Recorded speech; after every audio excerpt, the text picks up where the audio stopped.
Imagine giving a 2-hour speech only to be completely upstaged by a 2-minute one. That's exactly what happened after the Battle of Gettysburg.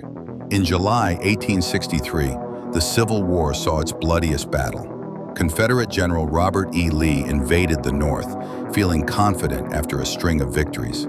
But after 3 days of insane fighting, his army was shattered.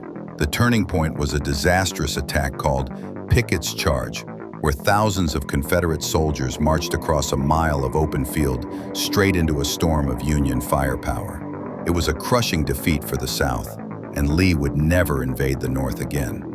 A few months later, a ceremony was held to dedicate a national cemetery on the battlefield. The keynote speaker was Edward Everett, the most famous orator of his day. He delivered an epic 2-hour speech, detailing the entire battle with classical references. Then, President Abraham Lincoln got up to offer a few appropriate remarks. He spoke for just 2 minutes.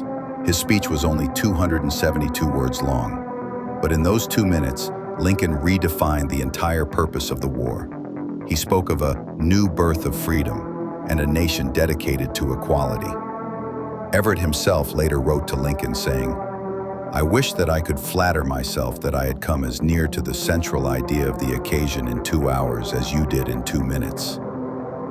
Lincoln's short speech, the Gettysburg Address, became one of the most famous in history, ending with the immortal words that government, of the people, by the people, for the people, shall not perish from the earth.